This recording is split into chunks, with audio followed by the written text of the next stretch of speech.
Pronto, colega, já comecei a gravação e hoje a gente vai concluir esta parte introdutória dessa disciplina, que, ao meu ver, não porque eu seja apaixonado por ela, é uma das disciplinas mais importantes do curso. Todas são importantes, depende do aluno que se identifica com ela, ele vai adorar. No caso da colega Ruth, agora há pouco, disse que se apaixonou pela contabilidade de custos, outros que odeia custo. Eu sempre acho que faz o aluno odiar a disciplina, às vezes é a forma que o professor transmite.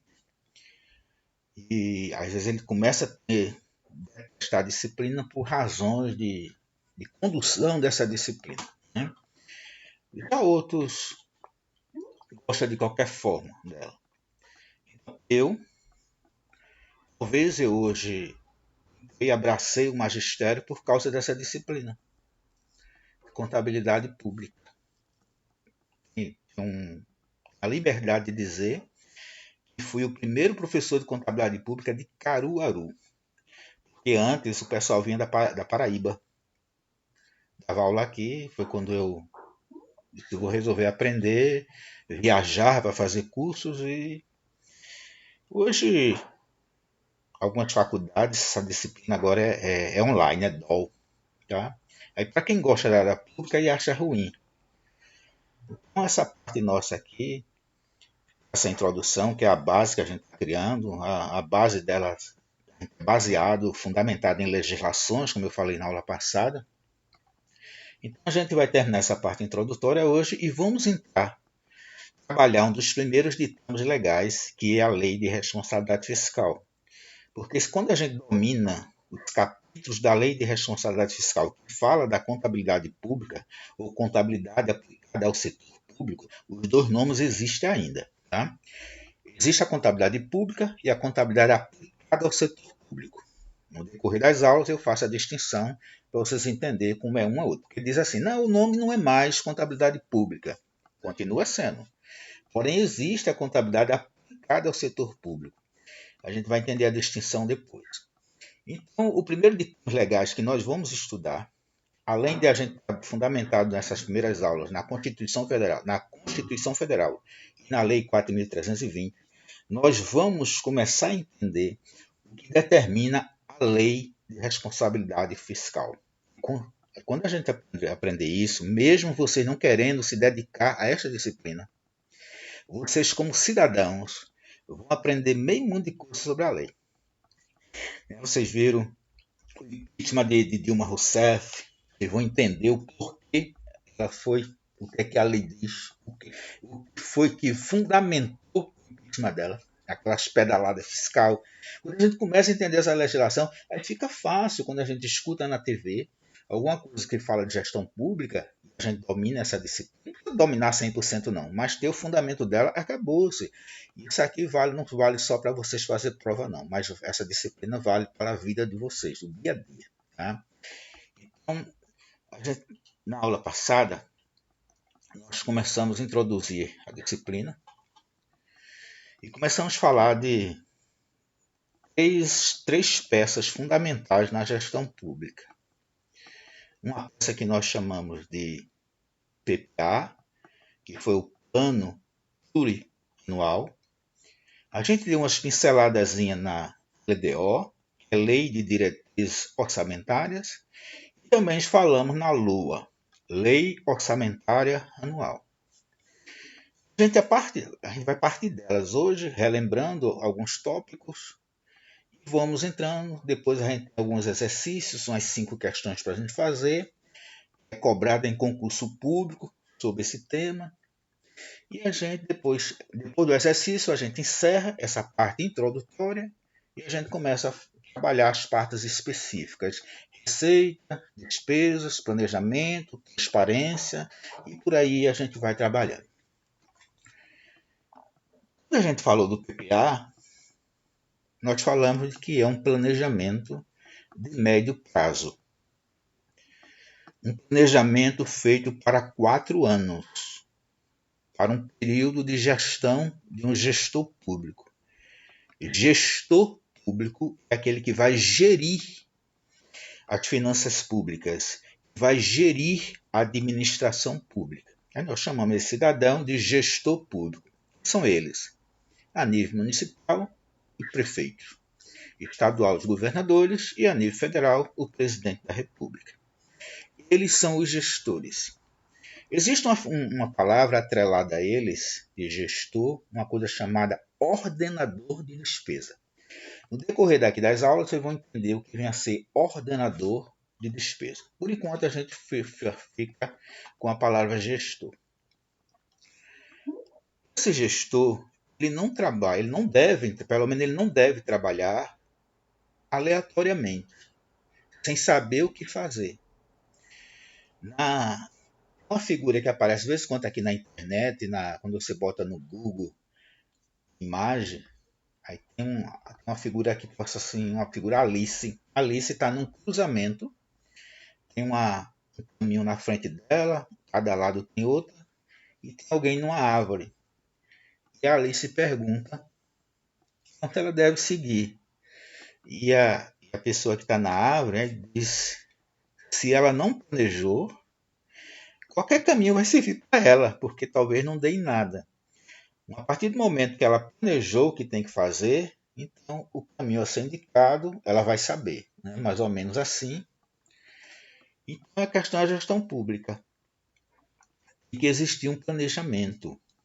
Nós vimos de que esse planejamento começa com análise socioeconômica.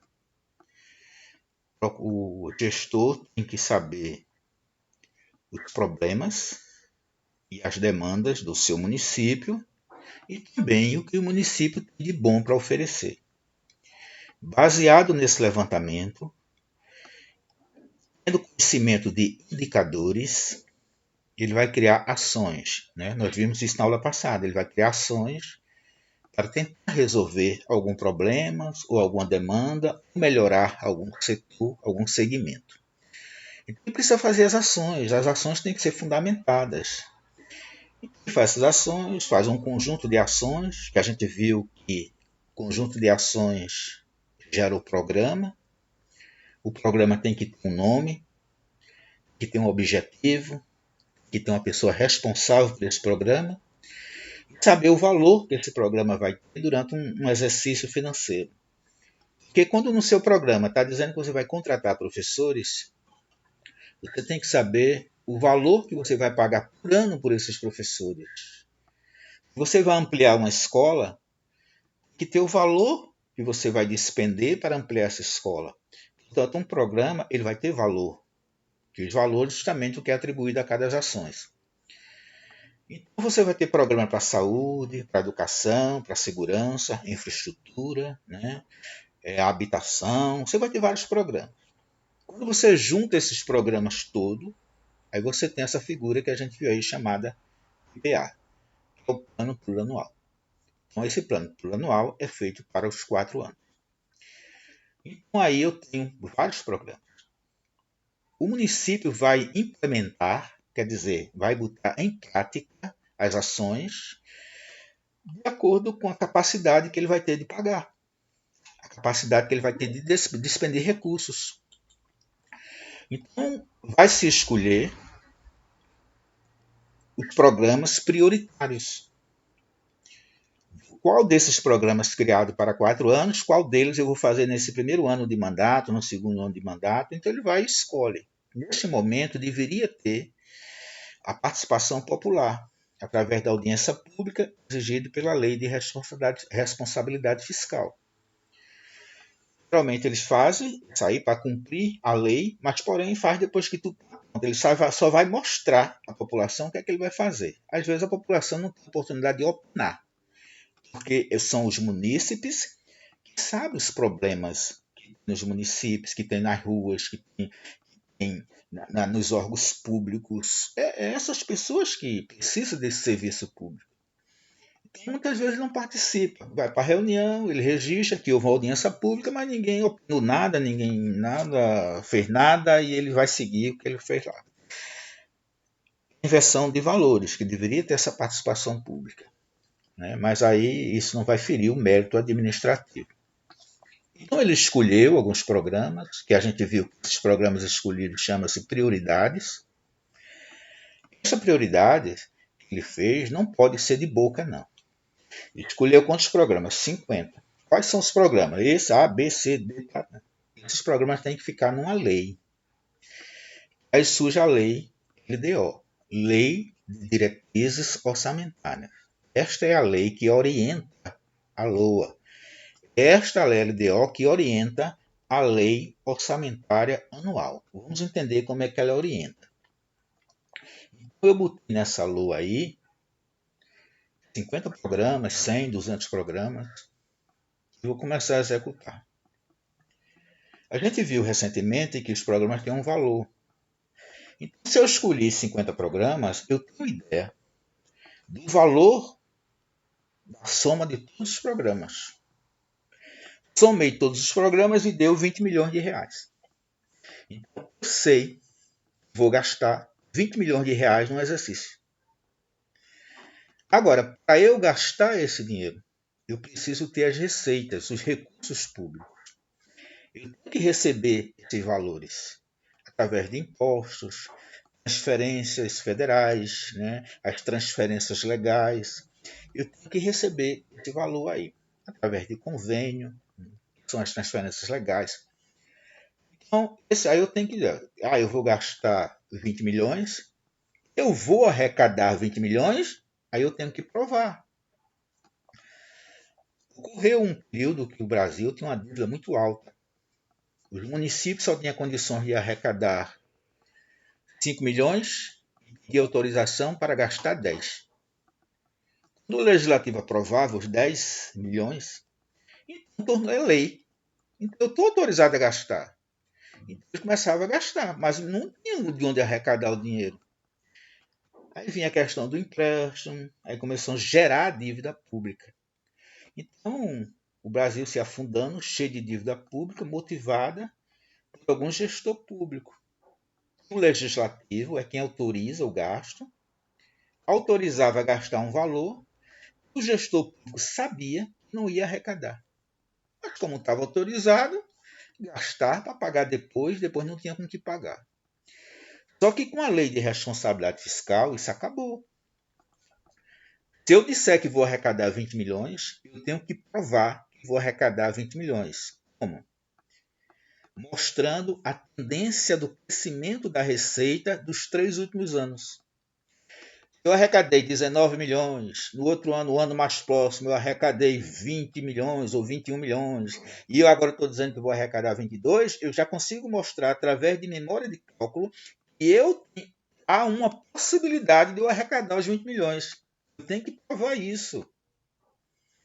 Então, não é simplesmente dizer que vai arrecadar sem ter um fundamento hoje, não.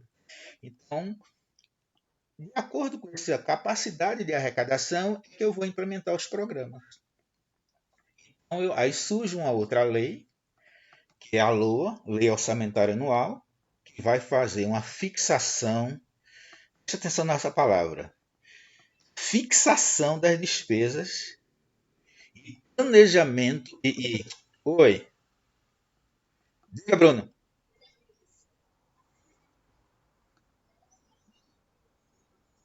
Existe.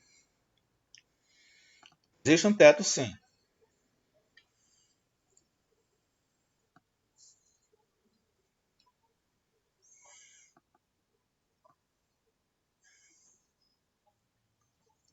Certo.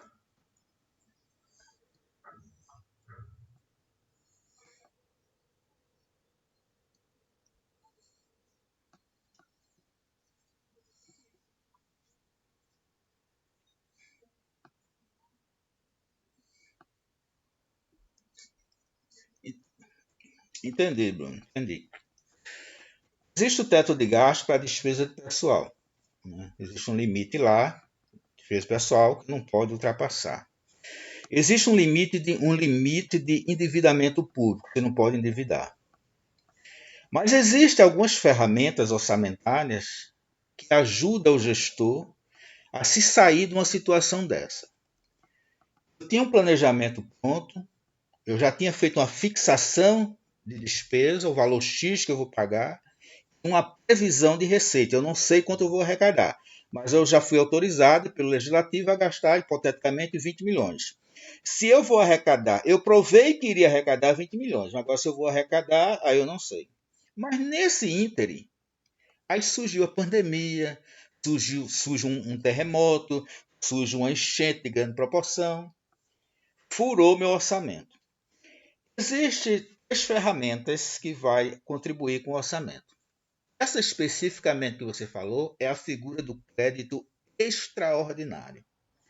O crédito extraordinário ele é aberto para gastar dinheiro de onde tiver, tira dinheiro de um canto, tira de outro, para poder gastar com uma situação imprevista. Depois que você gasta, é que você submete ao legislativo dizer em que gastou. No caso da pandemia, teve que dar esse auxílio emergencial que não estava programado para isso, nem constava no orçamento isso aí se abre a figura chamada crédito adicional extraordinário. São de três tipos. Existe o suplementar, vou fazer a distinção daqui a pouco. Existe o especial e existe o extraordinário. O extraordinário você gasta, Bruno, em relação à calamidade pública, iminência de alguma coisa que vai acontecer que você precisa gastar dinheiro, então você não pede autorização legislativa, você tira dinheiro de onde tiver. Aí, se possível, você mexe na reserva, porque o Brasil, raramente o Brasil mexe nas reservas cambiais dele, porque o Brasil é muito rico, cara. Você não tem ideia, o Brasil é muito rico.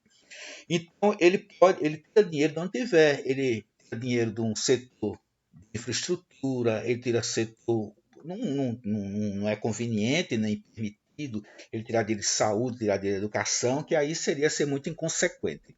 Mas ele tira e gasta. Então, Bruno, a resposta lhe dada em relação a isso, surgiu uma despesa adicional que não estava prevista no orçamento, foi uma coisa emergencial, podendo ser terremoto, pandemia, como aconteceu, qualquer outra coisa superveniente. Então ele abre uma figura de um crédito chamado crédito extraordinário, gasta com isso aí. Por quê?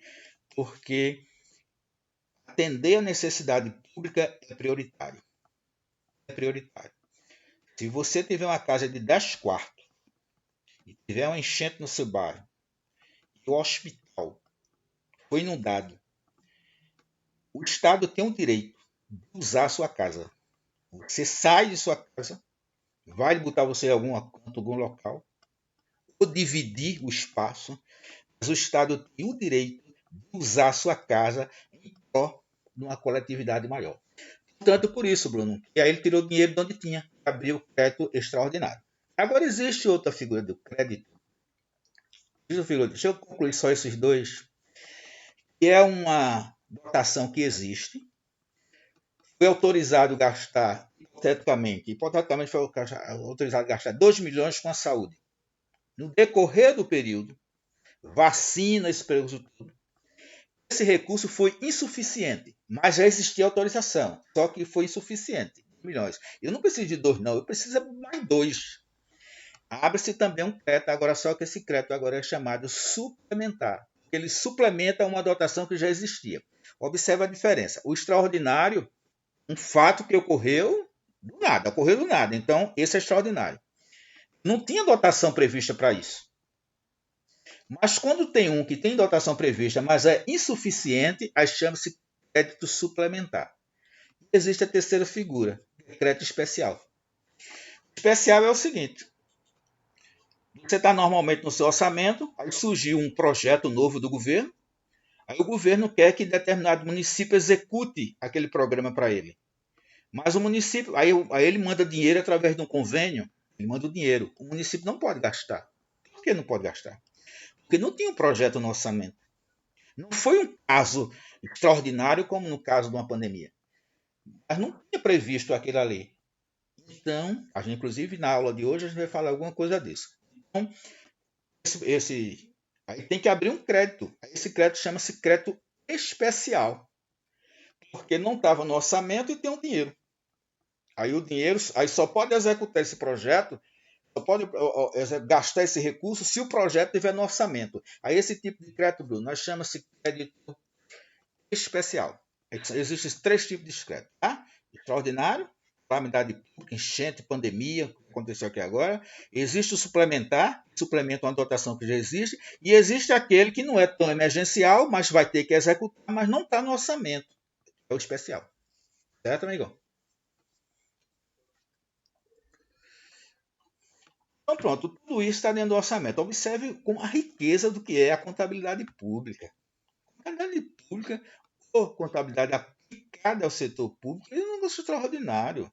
Entender essas coisas. Então, essas 3 peças que estão aí, PPA, LDO e LOA, elas 3 juntas, aí formam uma única peça, o que a gente conhece como orçamento público. O leigo, o que não pesquisa, não teve a oportunidade de estudar a disciplina, e quando fala de orçamento público, ele só fala da LOA, que é a previsão da receita e a fixação da despesa. Por que fixação? Porque eu sei o valor total dos programas que eu vou gastar. Por que previsão de receita? Porque eu não sei quanto eu vou arrecadar. Poderia arrecadar menos, arrecadar mais. Por isso a palavra é usada previsão. E a despesa é fixação. Se eu fixar as despesas, eu vou precisar gastar mais do que eu fixei, aí vem essas figuras que nós acabamos de falar, que são os créditos adicionais. Aqui é um objetivo, né? A gente já viu isso, eu vou passar aqui rápido, né? Reconhecer a importância do planejamento. Claro, tudo tem que existir planejamento. Se não planejar, você não sabe o caminho que vai seguir.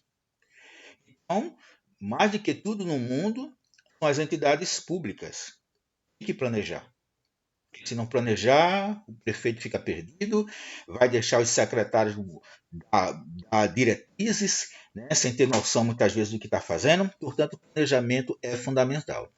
Conhecer as áreas, né, de resultado, né, os desafios, as diretrizes. Eu, para planejar, eu tenho que saber as dificuldades que o município tem, as coisas boas que o município tem. Então, eu tenho que conhecer o município para poder fazer um planejamento condizente com a realidade municipal. Jamais copiar o planejamento do município para outro. Você pode acreditar que isso existe. Tá? Planejar o planejamento de um para outro, só troca o nome e por aí vai. Mas tem que planejar, saber a realidade, né? Conhecer e dominar a metodologia da elaboração do PPA, né? Tem que ter. O ideal seria ter uma pessoa técnica dentro da prefeitura, mas eu já falei para você que quem faz isso são as assessorias contábeis. Nós temos boas assessorias aqui em nosso estado, geralmente ela que faz. Porém, a lei pede que seja feita pelo gestor, feita pela a equipe municipal. Mas aí eles terceirizam o trabalho, eles contratam assessoria para fazer o trabalho. São trabalhos bem feitos, tudo, mas entendam os senhores que é feito por pessoas que estão fora da prefeitura. O ideal seria que todas as prefeituras criassem concurso público para que ele tivesse sua equipe de contadores dentro do município para que, e planejadores para que fizesse isso, orçamentistas, né, para que fizesse esse trabalho, mas ainda dependemos de bons profissionais que tem no mercado. Aqui a gente só, vamos mais rápido aqui, que a gente mais ou menos nesse bate-papo, a gente já entendeu, na verdade, o que é a questão do orçamento público, né? É o conjunto previamente ordenado de ações, ou seja, quando a gente vai fazer o planejamento, são ações prévias. Eu crio as ações previamente visando o futuro. Eu vou fazer as ações, eu vou implementar, né? Vou botar em prática, implementar é botar em prática, para executar o meu orçamento. Então, todo planejamento ele faz prévio. O planejamento ele começa na mente.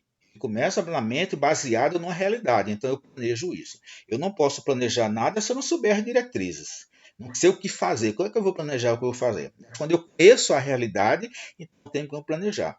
No meu município, tem déficit habitacional. No meu planejamento, está lá de criar habitações. Existe mortalidade infantil muito alta. Então, no meu planejamento, eu vou criar ações para reduzir essa questão da mortalidade. Existem demandas de atendimento hospitalares, então eu vou ter toda essa visão para que eu possa planejar. Se eu não conheço isso, como é que eu vou planejar? Né? Só para dizer que fiz um planejamento, acredito que existe por aí. Então, aqui está. Eu quero planejar. Eu saber onde eu estou, né? Faço o planejamento e onde eu quero chegar. Meu município hoje é assim. Eu vou criar isso aqui. para que amanhã ele se torne assim. Isso é o planejamento, tá?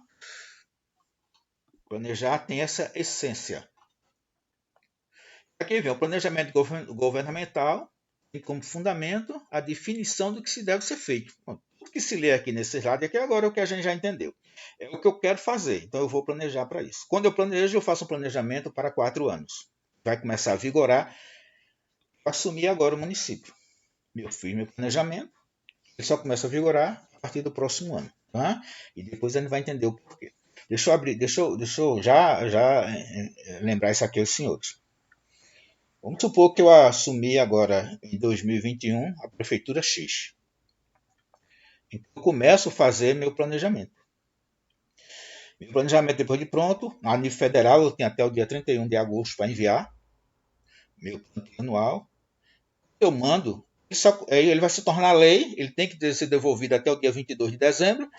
Quando ele é devolvido, aí começa a vigorar no ano seguinte. Então, eu faço meu planejamento por ano, só começa a vigorar, tornar-se lei para ser executado a partir do próximo. Então, eu já tenho um ano de mandato. Como ele é para 4 anos, vamos supor que eu não seja reeleito. Vamos entender. Fiz meu planejamento, mandei para o legislativo aprovou, mas ele só começa a vigorar a partir de 2022. Mas ele só dura 4 anos. E o meu mandato dura 4.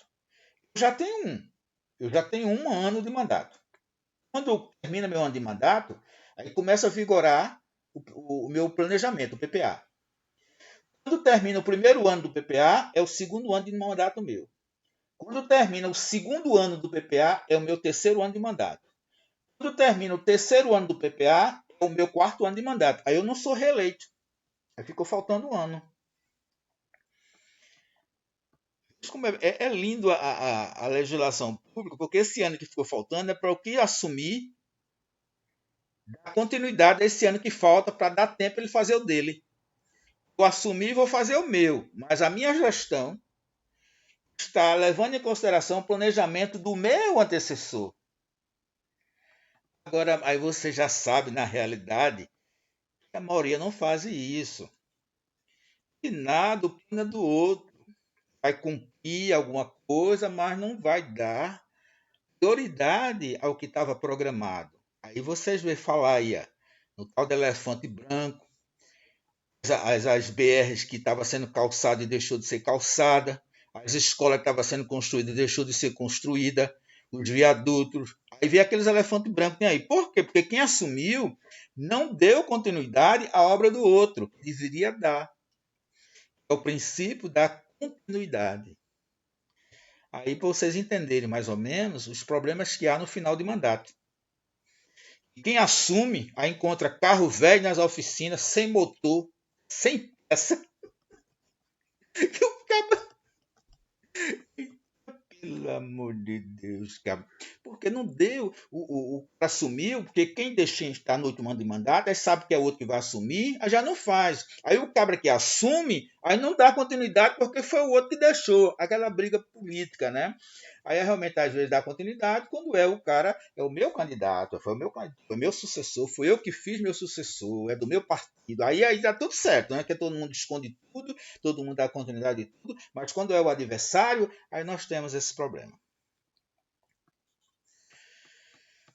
Por que planejar? A gente já viu isso aqui. Por que planejar? Né? Racionalizar e autorização dos recursos escassos. Se eu não tenho, gente, uma capacidade boa de arrecadação, meu município arrecada pouco.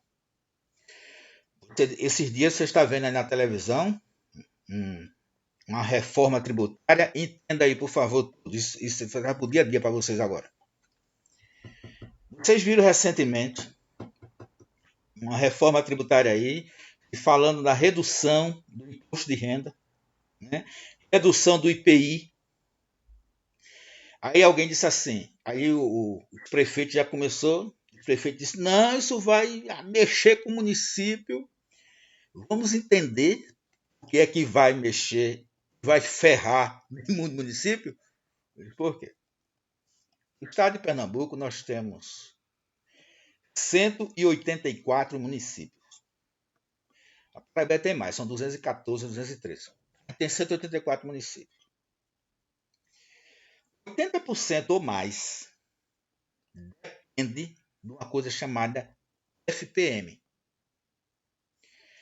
Fundo de Participação do Município, é o FPM. E o FPM é formado de quê? É formado dos impostos que são arrecadados pelas empresas, do IPI, o imposto do produto industrializado. Então, imposto de renda, gerado pelas empresas, não é aquele imposto de renda que é retido na folha do pagamento do trabalhador, não.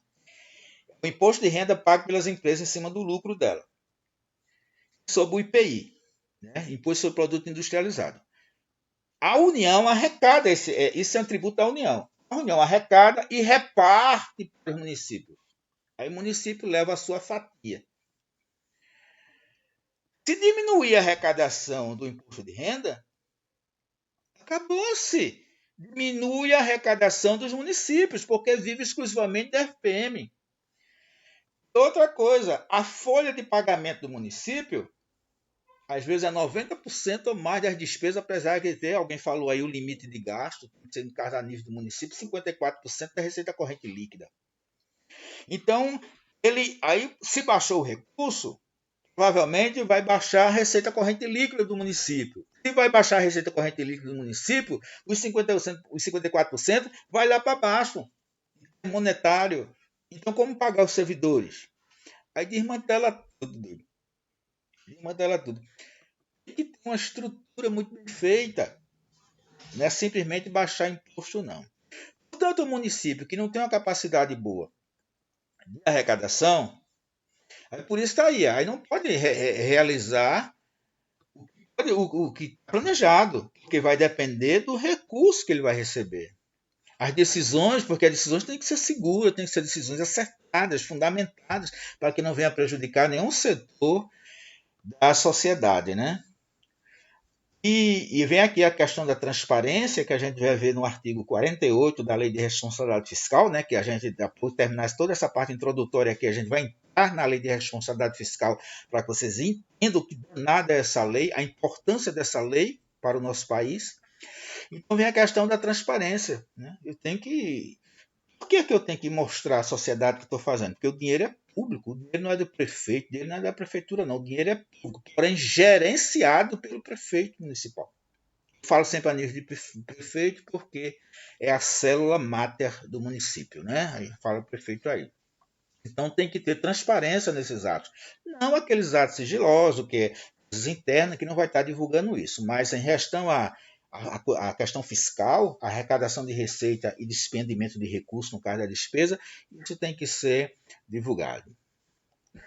Prevenir risco, né? A prevenir risco, a gente vai ver que isso aí é um dos anexos da Lei de Responsabilidade Fiscal, a questão de prevenir risco, desvio, né? Tem que ter cautela em relação a isso, prevenir o dispêndio dos recursos públicos com coisas inúteis, com corrupção, com compra de coisas que não vêm atender a necessidade pública, esse desvio de recurso mesmo, esse controle, então tem que ter cuidado nisso aí, o gestor público, né? Vamos trabalhar isso aí com detalhes quando a gente adentrar a Lei de Responsabilidade Fiscal. Nós, por enquanto, estamos só introduzindo a disciplina.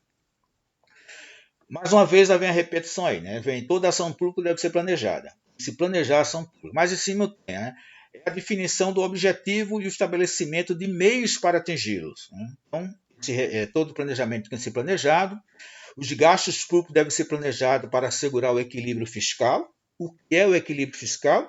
É o equilíbrio entre receita e despesa. Eu não posso gastar mais do que eu arrecado. Eu tenho que manter um equilíbrio. Aí chama equilíbrio fiscal, fisco.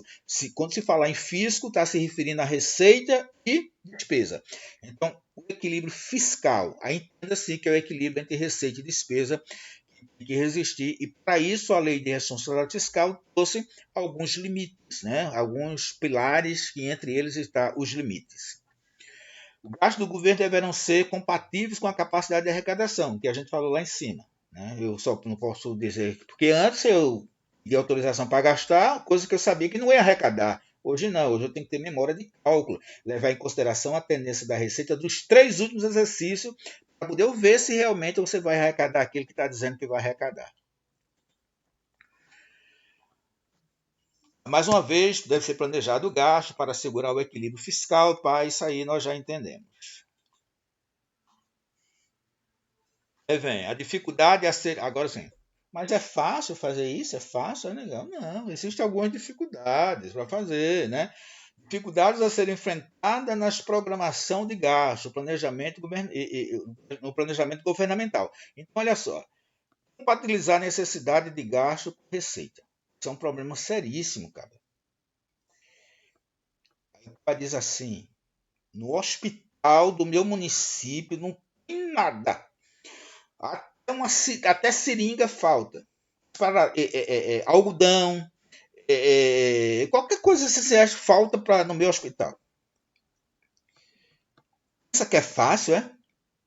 Controlar isso com a arrecadação que tem. É?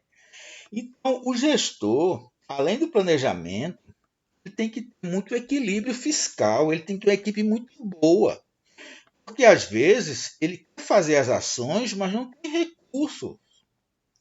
Vocês veem aí o crime que existe quando se desvia recursos da saúde, quando se desvia recursos da educação, porque além de ser escasso, de você não conseguir fazer o que você desejava fazer, porque o que você arrecada é pouco, ainda existem alguns pilantras por aí pela vida que começa comprar medicamento aí desses cabas que vendem medicamento em porta de hospital, com 2, 3 meses para ser vencido, ele compra pelo valor seria um valor de mercado, um valor de cotação de preço, um valor licitatório. Eles compram lá sabendo, aí compram com um valor mais baixo, né? Com um valor baixo, e às vezes o que comprova é um valor mais alto, né? Às vezes acontece isso, aí não sabe dizer que é A, B quem faz isso, mas é uma prática que existe por aí nesses municípios da vida. Então essa necessidade de gasto tem que ser compatível. Tem que ser compatível com o que ele está arrecadando. E existência de decreto de cultura do planejamento. Às vezes o prefeito, às vezes, é um prefeito reeleito, é um prefeito de outras gestões, que desmando na gestão dele. E esse desmando é um descrédito para a população. Né? O cara não planeja nada, o cara não atende os objetivos das necessidades públicas, e por aí vai, tá? São problemas enfrentados na questão do orçamento. Continua aí, né? O obstáculos técnicos políticos no setor público. Vocês conhecem aí meio mundo de secretários, vocês conhecem aí meio mundo de vereadores. Sabia que nem todos, né, têm um conhecimento que os senhores têm. Vocês são alunos universitários, são acadêmicos, estão aqui em busca do conhecimento para conseguir um estágio, uma vida melhor, um conhecimento melhor, ser um destaque na sociedade através de conhecimento, que isso é quem eleva a gente, né? Aí a palavra Bíblia, né? Com essa verdade que ela te libertará. Com essa verdade das coisas, eu vou atrás de conhecimento. Agora eu pergunto a vocês: quantos órgãos públicos existem no Brasil de aqueles servidores que não são concursados, secretariados, alguns vereadores, conhecimento técnico suficiente para exercer uma função pública? O planejamento orçamentário que o prefeito faz, ele manda para a Câmara dos Vereadores ser aprovado lá. Eu pergunto a vocês, o cara que vai ler lá o orçamento, que vai aprovar, ele conhece de orçamento? Ele conhece de receita pública, de despesa pública, ele conhece de transferência federal, transferência legal, ele conhece esse mecanismo? Bom, a maioria a gente sabe que não. Mas é eles que vão aprovar. Então aí a falta do conhecimento técnico, tanto no lado do executivo como do legislativo, isso é problema encontrado no município. Né? A tendência ao enfrentamento de problemas via improvisação, vou improvisar uma coisa. Chega final de ano, trabalha quem mora em município pequeno aí vai saber o que eu estou dizendo. Final de ano, Natal, pintar os meio-fio, aí pega aqueles garis pintando meio-fio de amarelo, de branco, bota ali, aí pinta tudo de uma rua, pinta os troncos de árvore branco. Improviso, cara, porque aquilo ali é só para justificar a despesa pública. vai justificar a despesa pública ali, porque gastou tanto com tinta, tanto com aquela coisa, uma coisa improvisada que muitas vezes não está planejada. Né? Então, isso, o improviso, às vezes deixa a desejar a questão da gestão pública. Determinar o objetivo de acordo com o plano de governo, né? Eu não posso, mais uma vez, a gente se revolta à improvisação. Eu tenho que fazer de acordo com o que foi planejado. As minhas ações é igual planejado. Às vezes o que eu vou planejado não consegue mais, não tem como eu implementar, porque às vezes não tem necessidade, né? Eu fiz um planejamento, digamos, para construir, melhorar uma ponte lá numa estrada vicinal lá, mas houve um outro projeto que não há necessidade de eu fazer isso. Então, poderia dar prioridade. Poderá ter mudança sim, porque o orçamento ele não é rígido, não é engessado. Poderá ter mudança de acordo com a necessidade pública. Poderá se mudar. Eu planejei uma coisa hoje, mas não vou executar mais isso. Tá? Eu planejei criar uma quadra esportiva para os meus munícipes, essa gurizada aqui toda, aí veio a pandemia. Eu vou dar prioridade ao quê? A pandemia. A quadra fica para outro momento. Então, tem que ver as prioridades governamentais baseadas numa necessidade pública. As ações do governo são planejadas e por aí vai, que a gente vai revendo isso aí, ver o que é o que a gente realmente está falando. Né? Aí vem o planejamento público, quando é elaborado com base sólida, compatível com a capacidade de arrecadação e adequada, ou seja, mesmo, independente de a gente ler agora, entender o que está escrito aí nessa pontuação desse slide aí, a gente já entendeu a questão do que é o orçamento público, ser planejado, ser responsável, fundamento, então isso aí. E aí, a gente está terminando essas duas introduções, né? Pronto. Exigências atuais na gestão pública. A gente vai dar uma pincelada nisso aí. Aqui, quando a gente, na próxima aula que a gente já entra na lei de responsabilidade fiscal, agora vem um estudo mais prático, um estudo mais técnico, um estudo com mais exercício, para a gente começar a dominar aí. A gente está fazendo essa introdução, entender o que é a base da contabilidade pública, tudo isso que a gente está falando, quando é implementado, isso vai ser tudo contabilizado, então, para eu contabilizar, eu preciso saber algum de vocês que já trabalha em prefeitura ou que vai trabalhar futuramente, saber como é que se dá as coisas lá, né? Quando você entra no órgão desse com algum conhecimento técnico, alguma coisa, você tem uma visão melhor de entender o que está acontecendo dentro do município, dentro de uma prefeitura. Exigências atuais na gestão pública. O que a lei de responsabilidade fiscal exige para a gestão pública hoje? A primeira pincelada da lei. A gente tem o artigo 48, né? Parágrafo único da Lei de Responsabilidade Fiscal, portanto, não esqueça esse artigo 48 da Lei de Responsabilidade Fiscal. Diz assim: participação popular na elaboração e discussão dos planos orçamentários. Quando a gente começou aqui a falar, a gente agora começa a amarrar as coisas. A gente começou a falar de planejamento, aquelas prioridades do meu município, os problemas, as demandas. Aí eu disse assim aos senhores assim: o ideal seria, quando a gente fizesse um levantamento desse, que fizesse audiência pública, levasse o pessoal para uma quadra, para um clube, e ele fosse discutir junto com os prefeitos quais seriam as prioridades.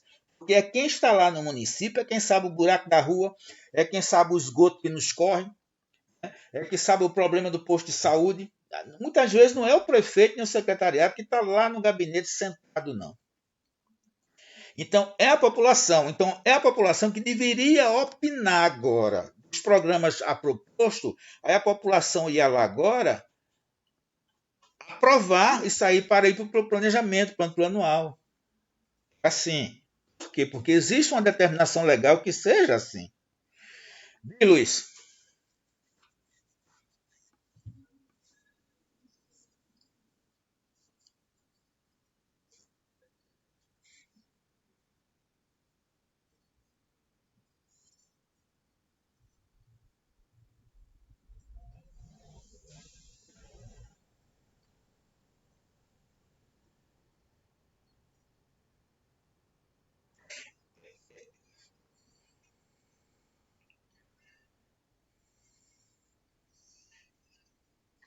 Luiz, olha só, Luiz. Na verdade, não deveria ser nem depois que o orçamento está pronto. É quando ele estivesse fazendo o planejamento dele, aí eu vou corroborar com o que você disse aí agora. O padre do município devia participar. O diretor de uma sociedade de bairro deveria apresentar, o delegado de polícia deveria representar, o pai de família deveria estar lá. Ou seja, todas essas pessoas que representam uma classe social dentro do município, como você bem citou, deveriam ser convocados para participar dessa reunião.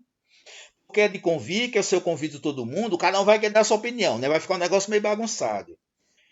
Mas deveria ter. Exato. Feito exatamente isso.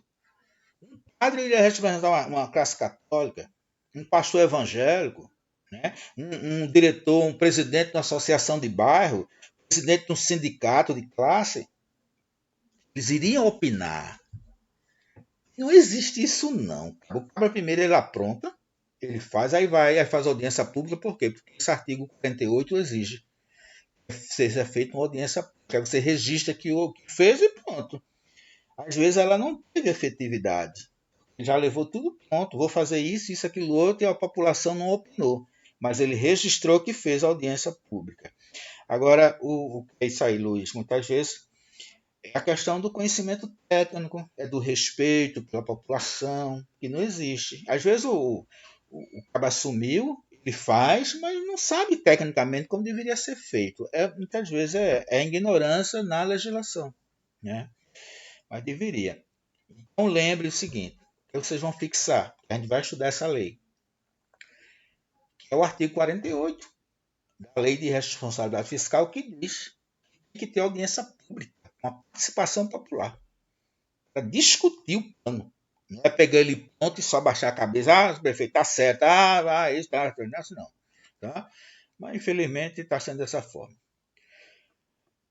Ênfase na realização de recursos.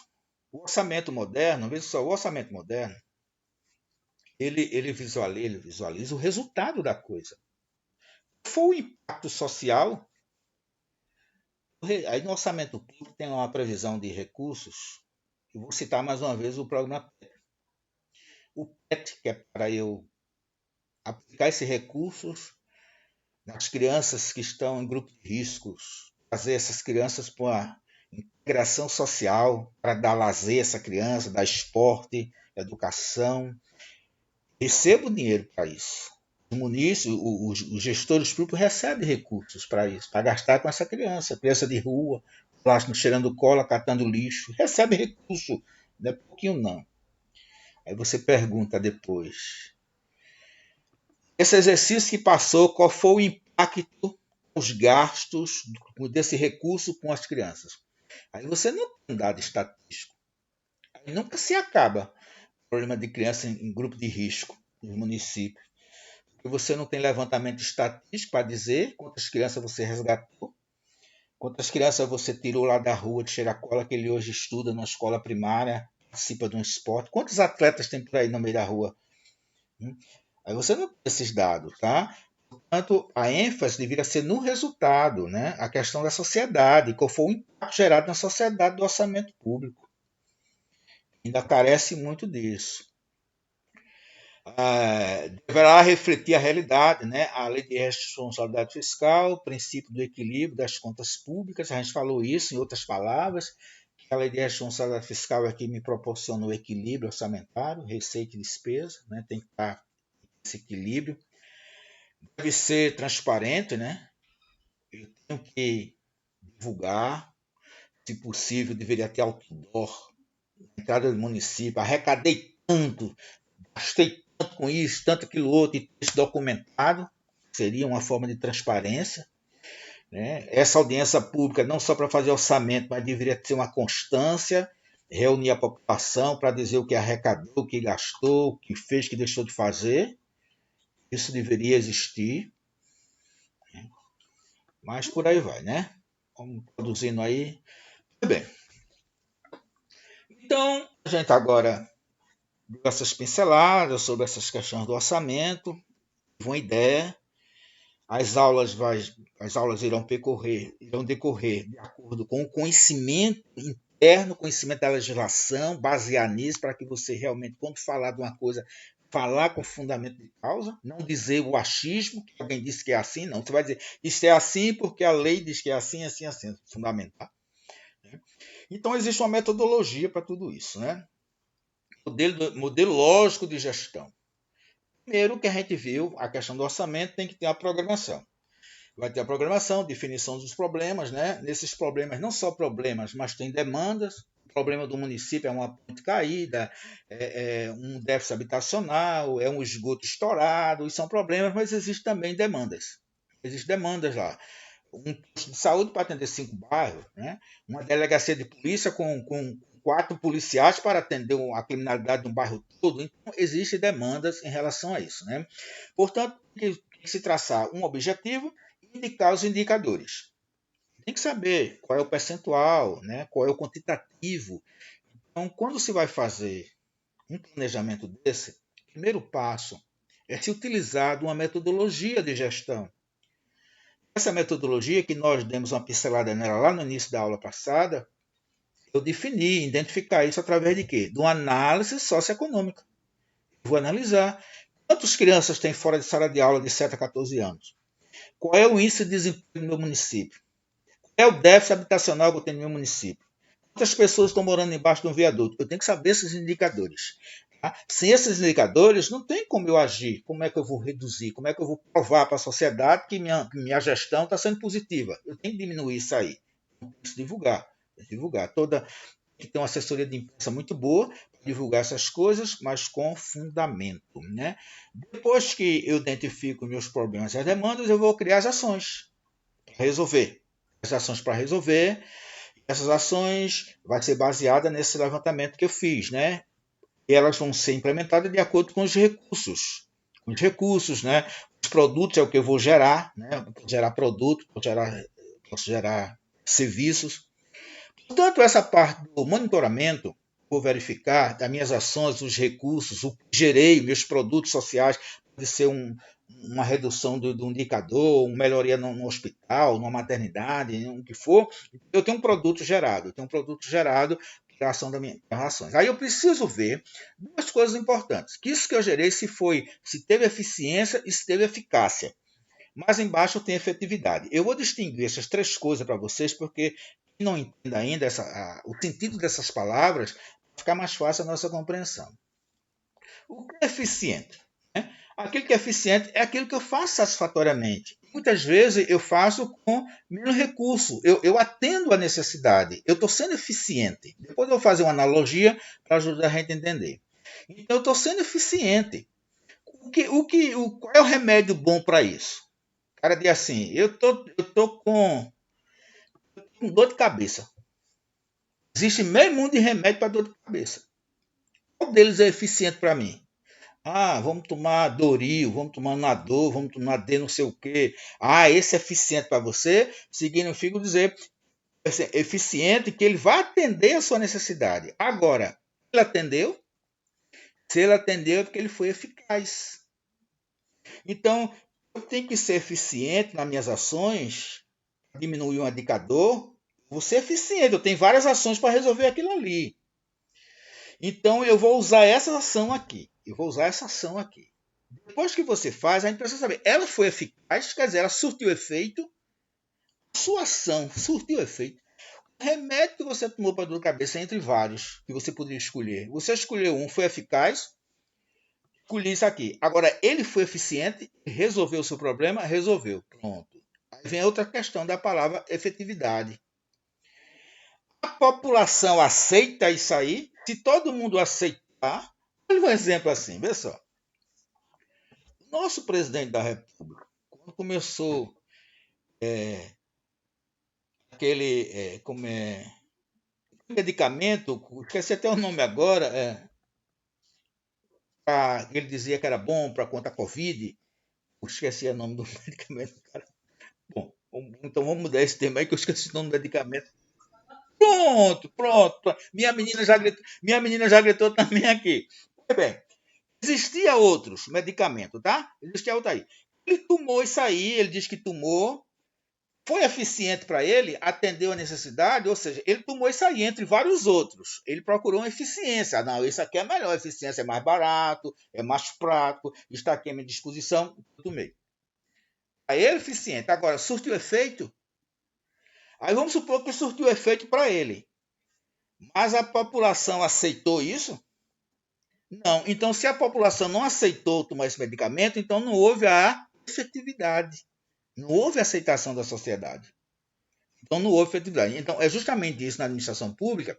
Eu tenho várias ações que eu posso tentar resolver um problema. Escolhi várias ali, escolhi duas, três. Elas foram eficientes, atendeu? Atendeu. A população aceitou? Porque você pode querer fazer uma obra pública, você é eficiente, ser eficaz, e a população não aceitar, porque prejudicou alguma outra coisa. Eu vou dar um exemplo em Caruaru. Um anel viário aqui em Caruaru. Anel viário que você gira ali na BR-232, que você vai para o shopping, vai para a rendeira, aquela coisa toda ali. O eficiente eficiente porque fez um processo licitatório, ele pegou a forma dele fazer aquilo ali, ele escolheu as ações a melhor que tinha. Por eficácia, porque ele ganhou a licitação, foi mais baixo, o valor mais baixo, ele construiu aquele ali, anel viário. Agora eu pergunto, houve efetividade? Não. Por que não? Pouca gente passa por ali. Aquilo ali não é muito movimentado. De noite, assalto aquilo ali. De vez em quando morre um motoqueiro que vai atravessar ali, o cara está morrendo. Ou seja, não houve uma aceitação daquela área ali, no geral, da população. Então não houve efetividade. Todo planejamento de órgão público, ele precisa desses passos para que possa atender satisfatoriamente a necessidade pública. Então, a metodologia é essa. Então, quando eu vou fazer, como gestor, vou fazer uma obra pública, eu preciso entender se a população vai aceitar aquilo ali. A gente vai, né? Haver a motivação, melhorar a qualidade do gasto público, né? Motivar, ou seja, o gasto público tem que ser gasto da melhor forma possível, precisa melhorar o gasto público, fazer mais com menos, né? Vem aí a eficiência, né? Fazer mais com menos, de forma consistente com o equilíbrio fiscal. Quando eu falo de fiscal, você já sabe agora que é o equilíbrio entre receita e despesa, para abrir espaço para investimento e gastos sociais. Orientar toda a gestão pública, do planejamento ao controle para o resultado. Aí vem eficiência, eficácia e efetividade. Essas coisas têm que existir dentro da gestão pública. Eficiência, eficácia e efetividade. Senão você está gastando dinheiro à toa para não servir para nada, só dizendo que está fazendo obra pública e a obra pública não está atendendo a necessidade pública. O município é um canteiro de obra. Sim, mas está atendendo a necessidade pública, a obra que está fazendo vai servir para alguma coisa? Mais uma vez aí, eficiência, proceder de forma adequada, de acordo com a legislação, buscar o menor preço, fazer um certame licitatório, fazer tudo que a lei manda. Você está sendo eficiente, você está cumprindo com o que a lei diz. Agora, a eficácia é atingir o resultado. Fez tudo de acordo com a lei, mas tu atingiu o resultado? Ah, atingi. O medicamento que tu tomou diminuiu a dor de cabeça? Ah, então houve resultado, houve eficácia. Agora, efetividade. Resultado positivo sempre, aceito pela população.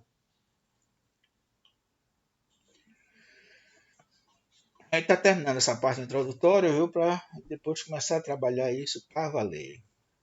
Mais uma vez, planejamento público envolve recursos públicos, claro, e para planejar vai envolver dinheiro público.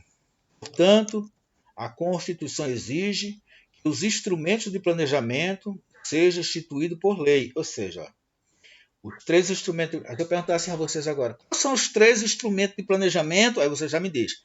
PA, LDO e LOA. São os três instrumentos de planejamento. Iniciativa do Poder Executivo. Presta atenção nessa palavra. A gente daqui a pouco tem uns exercícios para a gente fazer aqui, quando estiver terminando a aula aqui. Aí tem um exercício para a gente fazer aqui, que em uma das perguntas é essa aí, tá? E assim, por lei de iniciativa do Poder Executivo.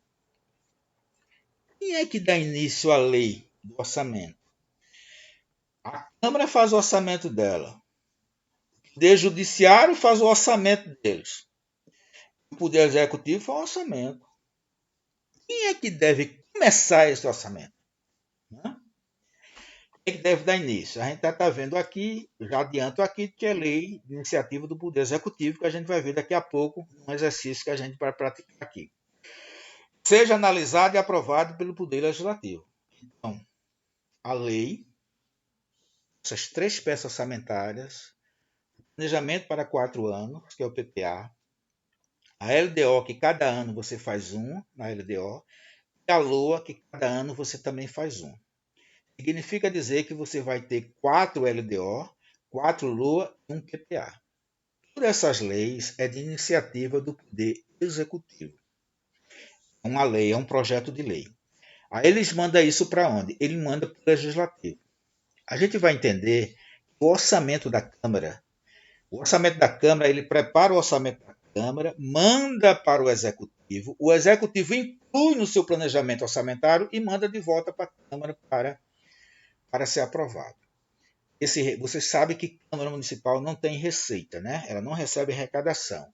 Ela recebe uma coisa que a gente usa popularmente na gestão pública chamada duodécimo. É um repasse feito para a Câmara e para a Prefeitura. Esse repasse tem que ser até o dia 20. Passou do dia 20, aí já tem uma multazinha para o município. Então, até o dia 20, a Câmara. Por isso que é muito bom ser contador de Câmara.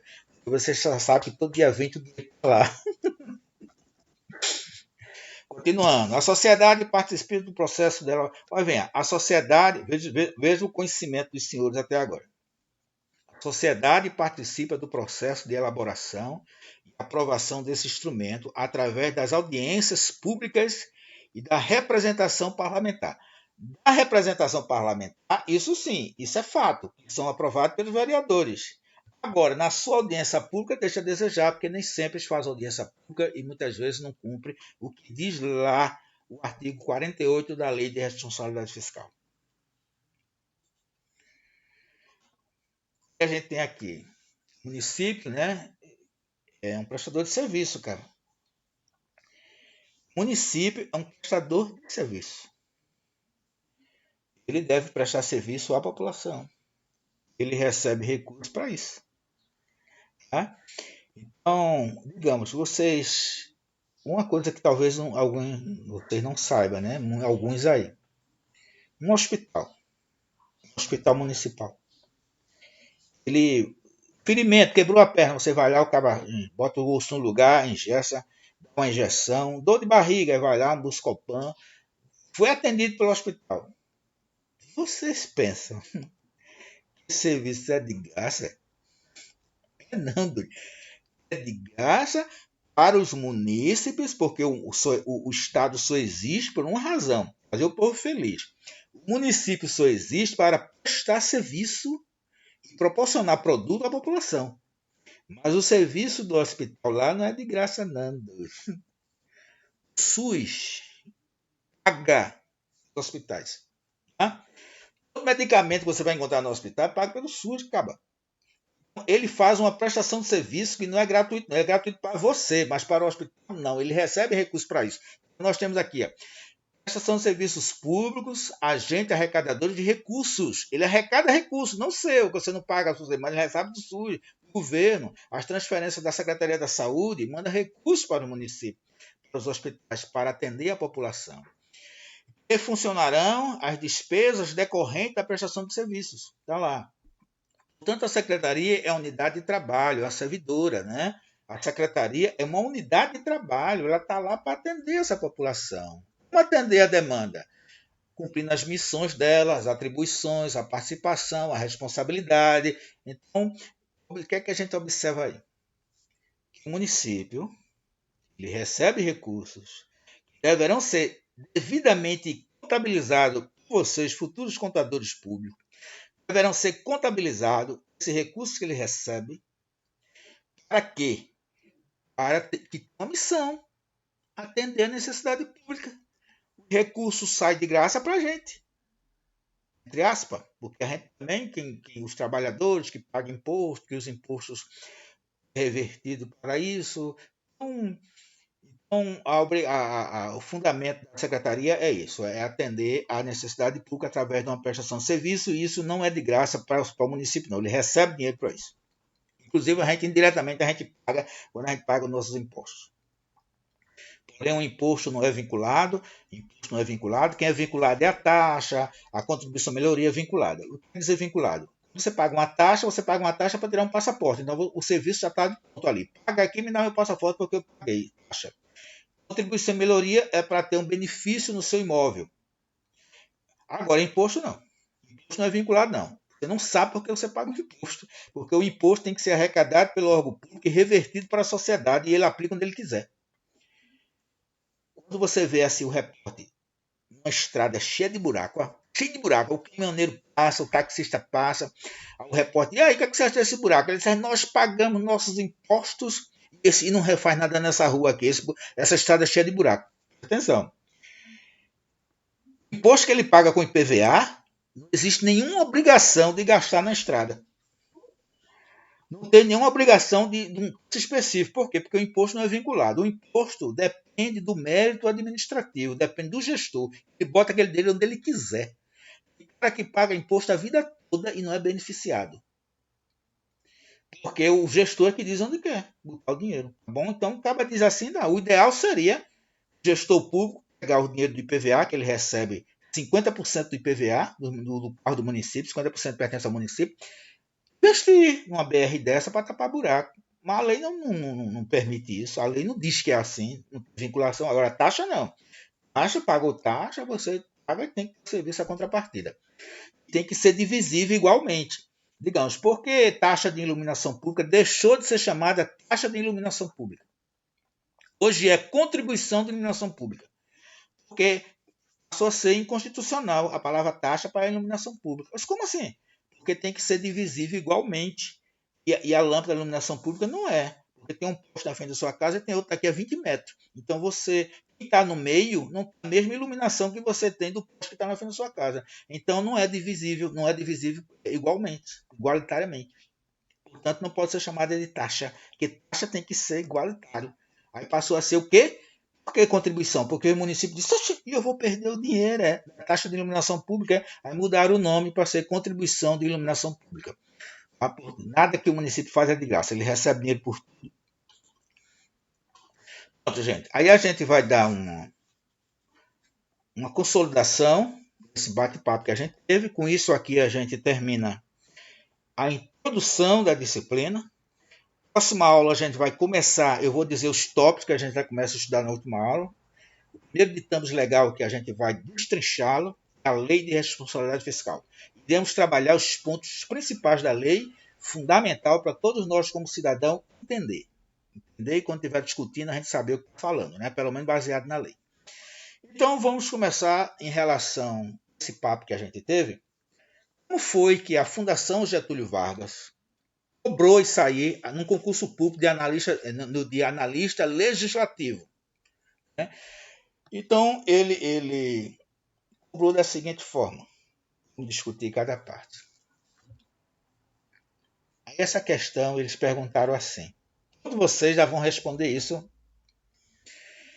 Os instrumentos de planejamento, que a gente viu que são 3, EPA, LDO e LOA. Os instrumentos de planejamento previstos na Constituição da República de 1988, lá no artigo 165, inciso 1, 2 e 3, a gente vai ver daqui a pouco a fundamentação. Né? Os instrumentos de planejamento previstos na Constituição da República de 1988, apresentados na figura, que está lá em cima, né? Nessa figura aqui está o Plano Plurianual, Lei de Diretriz Orçamentária e Lei Orçamentária Anual. Tem prazos apresentado na figura, tem prazos e conteúdos específicos para auxiliar a gestão no controle dos recursos públicos. Esses instrumentos são elaborados sob forma de lei, com as seguintes configurações. Olha só. Esses 3 instrumentos que estão aí, Plano Plurianual, Lei de Diretriz Orçamentária e LOA, eles têm prazo a ser cumprido e tem conteúdo específico.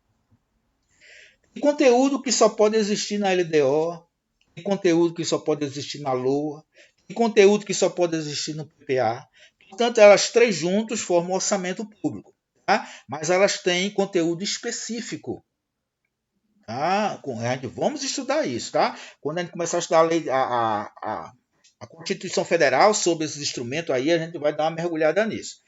Primeiro, antes disso, a gente vai trabalhar a lei de responsabilidade fiscal, que é de imediato, que a gente precisa conhecer isso aí, e ela faz referência justamente à Constituição, Código Tributário Nacional, direito administrativo, direito civil. A lei de responsabilidade fiscal, uma lei complementar, ela vai e faz tudo isso. Então, ideal é a gente começar já por ela. Então, aí vem a letra A, essa alternativa. Apenas o PPA, o Plano Anual, e a LOA, esses dois instrumentos, dos três ele citou dois, apenas o PPA e a LOA são elaborados por iniciativa do Poder Executivo. O que vocês me diriam? Só esses dois ou os três? Ou nenhum?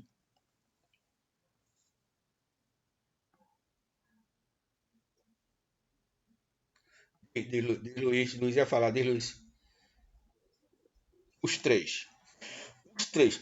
Todos os três. PPA, LDO e LOA é de iniciativa do Poder Executivo. Sempre. Se o Judiciário fizer o orçamento dele, ele tem que mandar para o Executivo mandar para a Câmara. A Câmara faz o orçamento dela, tem que mandar para o Executivo mandar de volta para a Câmara. Porque quando a Câmara manda, ele inclui dentro do orçamento do Executivo. Então, é uma lei exclusivamente de iniciativa do Poder Executivo. Então, a letra A morreu. Não são os dois, não. São os três. A letra B. Apenas a LDO e a LOA, em cima ele disse, era apenas o PPA e a LOA, embaixo ele faz, apenas a LDO e a LOA são elaboradas por iniciativa do Executivo, errado também, já sabe que é a 3. A letra C. A LOA é elaborada por uma comissão mista, com representantes dos poderes executivo e legislativo? Não, ela não é elaborada, ela é aprovada por uma comissão mista a nível da União. Que a nível de Estado e município é feito pela Assembleia Legislativa no Estado e pela Câmara Municipal do município. A comissão mista, ela não elabora, ela aprova a nível da União. Então, não é elaborada por essa comissão. D. Todos os instrumentos são elaborados por iniciativa do Poder Executivo? Sim. Essa é a resposta da questão. A letra E. Todos os instrumentos são elaborados por iniciativa do Poder Legislativo? Não, são aprovados no Legislativo, mas iniciativa do Poder Executivo, essas três peças. Uma questão de concurso dessa aí, para quem leu isso aqui, matou.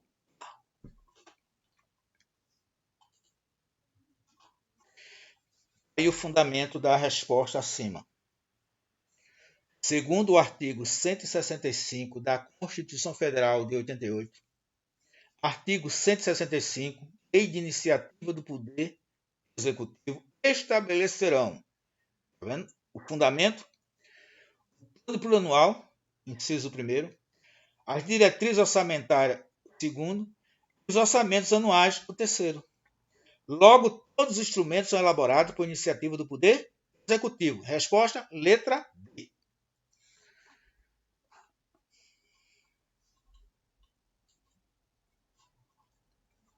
Mais uma vez, da Fundação Getúlio Vargas.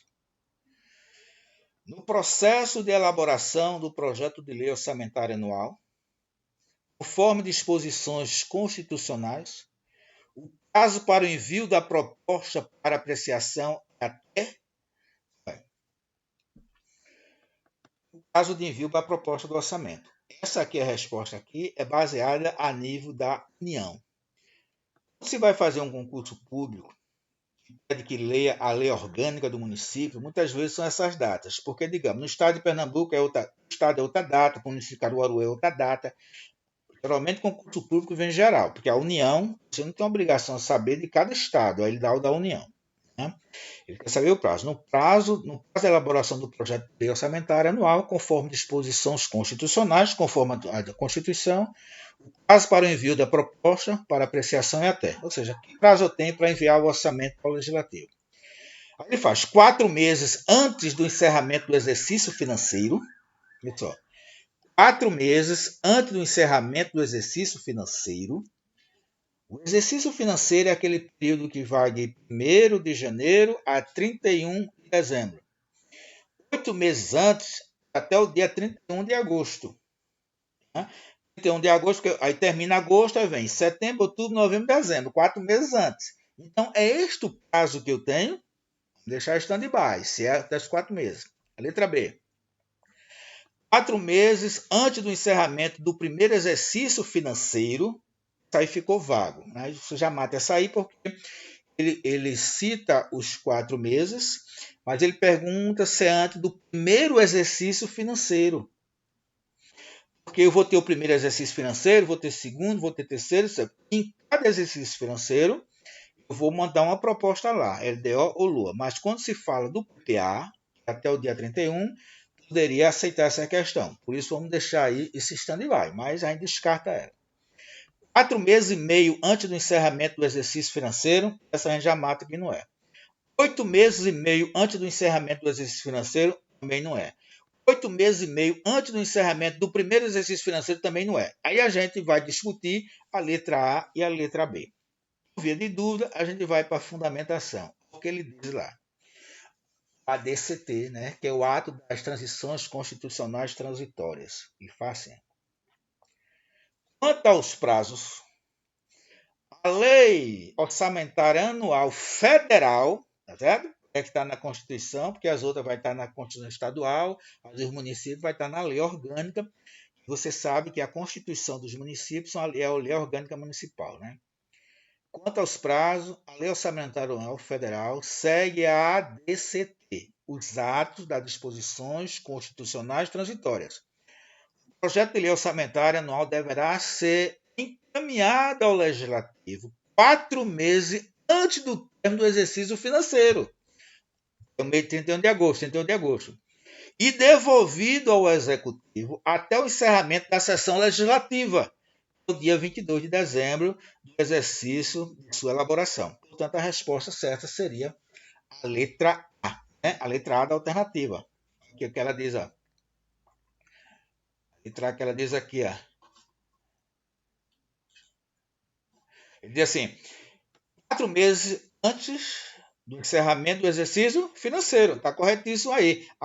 Só que a letra B faz assim: 4 meses antes do exercício do primeiro exercício financeiro. Essa palavra do primeiro exercício financeiro, você dizia assim, mas isso aí não é a mesma coisa? Não. Então, preste atenção a isso aí. Porque a segunda não é a mesma coisa da primeira? Porque na questão ele cita lá que é de acordo com a Constituição. A Constituição, em momento algum, diz que é o primeiro exercício. Aí o cara tem que saber o artigo da Constituição.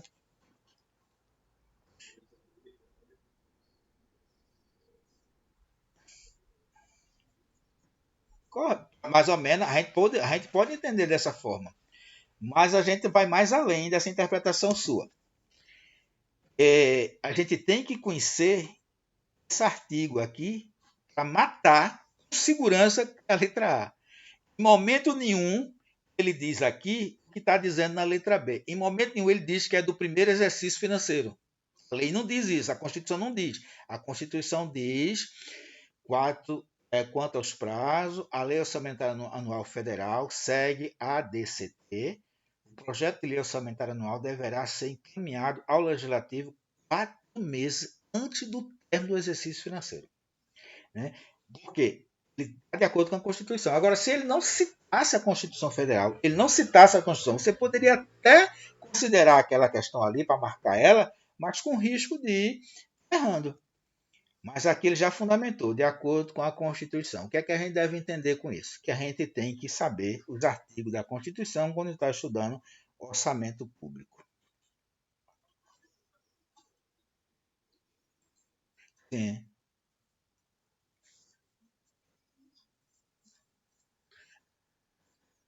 Ah, é o seguinte, ele não faz 4 meses antes do exercício? O exercício começa em 1º de janeiro e termina em 31 de dezembro. Então vamos lá. Janeiro, um mês. Janeiro, fevereiro, março, abril, maio, junho, julho, agosto. 8 meses. 8 meses. Né? Então é que ele diz até 8 meses antes. E 8 meses antes se encerra em 31 de agosto. 8 meses. Aí fica faltando os 4 meses, né? para poder terminar o exercício. Por isso que ele diz assim, 4 meses antes do encerramento. Então, com certeza, ele tem que enviar esse projeto de lei obrigatoriamente até o dia 31 de agosto. Agora, isso, Paulo, a nível da União, né? Eu vou até rever na Constituição do Estado de Pernambuco qual é o caso que está agora com o Paulo Câmara, né? Que ele não vai mudar a Constituição, mas aí eu quero ver qual é o prazo que está. Pernambuco deve mandar o orçamento, Caruaru é de acordo com a lei orgânica do município. Então, por isso que essa pergunta é baseada na Constituição, porque serve para a União toda, né? É isso aí. Ficou claro, né, Paulo?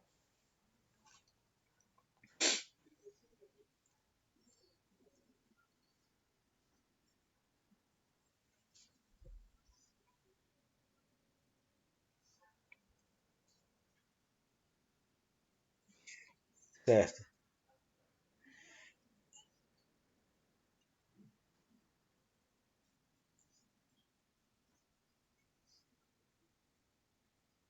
Perfeito. Seu raciocínio foi perfeito também, né? Aí eu chamei a atenção que ele fez baseado na Constituição e você matava por esse sentido, né? Agora, deixa eu dizer uma coisa a tu, Luiz. Vê que coisa extraordinária, né? Já viu lei, prazo de validade? Lei não tem prazo de validade, cara. Ela pode ser revogada com 10, 20, 30, 50 anos, mas ela não tem prazo de validade, não. Porém, a lei orçamentária tem prazo de validade. Por isso que ela é chamada também de lei especial. Quando você pegar numa prova de concurso e perguntar por que a lei orçamento ela é especial, por isso, porque ela tem prazo de validade. Não existe prazo de validade para a lei, exceto orçamento público, porque eu faço uma peça para 4 anos e faço uma a cada ano. De cada ano, todo ano vai terminar. Eu vou ser obrigado a fazer outra. O legislativo tem que fazer outra. Por aí vai. Então, é uma das únicas leis que tem prazo de validade. Por isso que a lei do orçamento ela é lei especial.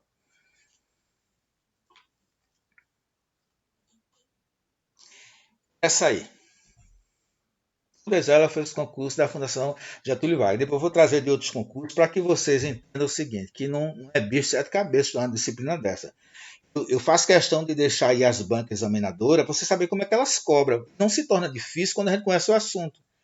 Não existe questão difícil se você dominar o assunto.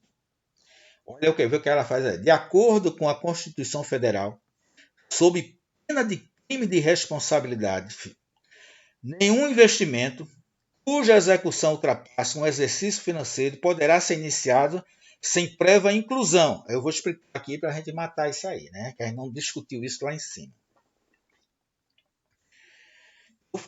Eu dei um exemplo lá, vou dar outro aqui para que todos vocês entendam isso e dominem isso. Eu fiz o orçamento público. Estou executando, no meio do exercício, executando exercício financeiro, estou executando o orçamento. O presidente da República, por exemplo, criou uma espécie de um. Vai beneficiar os municípios com telecentro.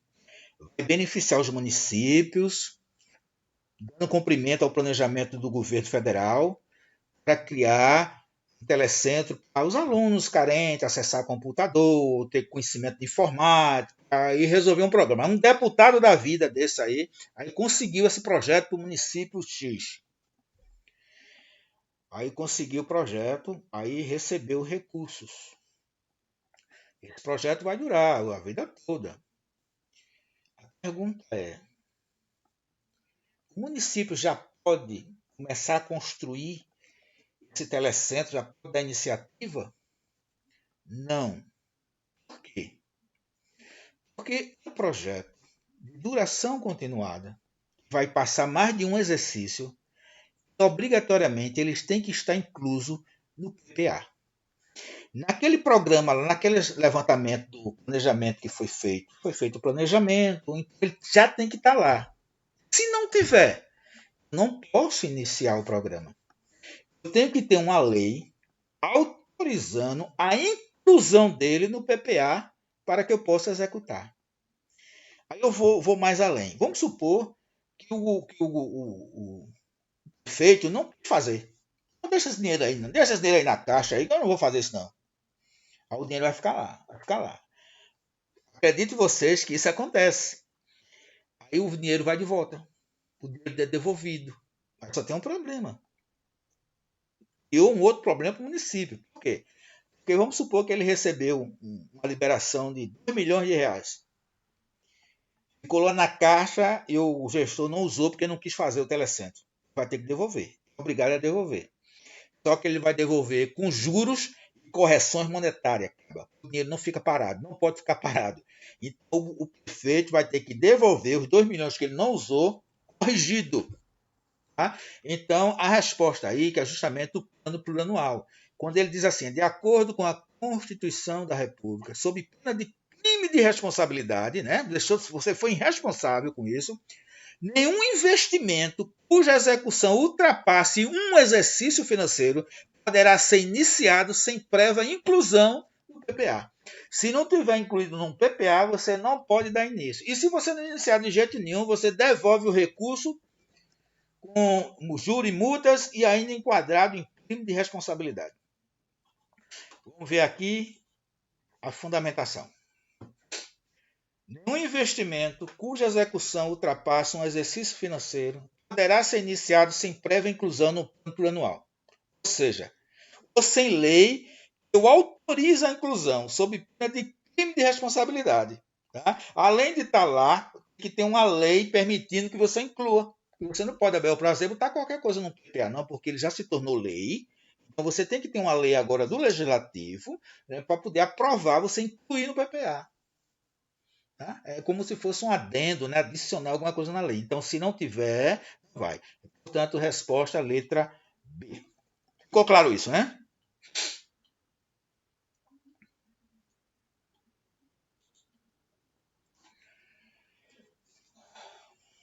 Pronto. Essa aí, acho que tem essa, tem outra. Em relação à Lei Orçamentária Anual LUA, assinale a alternativa correta. Ou seja, eu tenho 5 aí e 4 erradas. Uma correta aí. Qual delas? Deve conter uma estimativa de receita da despesa em um exercício. Observa, a gente quando está aprendendo, a gente esquece muita coisa. Eu enfatizei muito isso, a gente conhece muitas coisas. Eu vou fazer alguém, qualquer um, responda aí. Essa primeira letra aí, está certo ou está errado?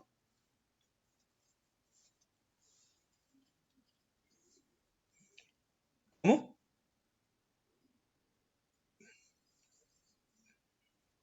Mas,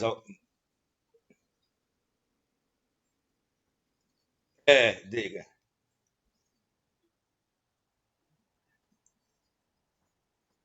Pois é. Então, então, então, Luiz, a primeira está errada. Essa deve conter. Tem mais alguém falando?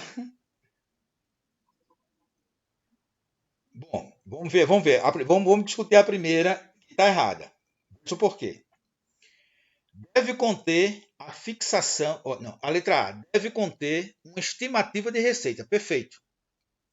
Da despesa? Não. Porque quando ele diz assim, estimativa da receita e da despesa, ele está se referindo à palavra estimativa à despesa também. E não é, está errado por isso, porque o Luiz deixou bem claro aí que a despesa tem que ser fixada. Então, a despesa, a estimativa da receita e da despesa em um exercício, não, o erro aí está porque levou a estimativa para a despesa também. Errado. Vamos para a letra B de Ruth. Deve conter a fixação para a receita? Não. A receita ela é estimada. As despesas é que são fixadas. Por que as despesas são fixadas? Porque eu sei o valor do total dos programas. Eu sei o valor. Agora, a receita estimada, que eu não sei quando eu vou arrecadar. Pode ser de arrecadar mais, eu vou ter excesso de arrecadação. E se arrecadar menos, eu vou ter queda de arrecadação. Eu não sei. Mas as despesas eu sei. Então a letra B também está errada porque diz: deve conter a fixação para as receitas e para as despesas em um exercício. Não. Revisão para a receita e fixação para a despesa. Letra C. As despesas e as receitas apresentadas devem ter valores iguais.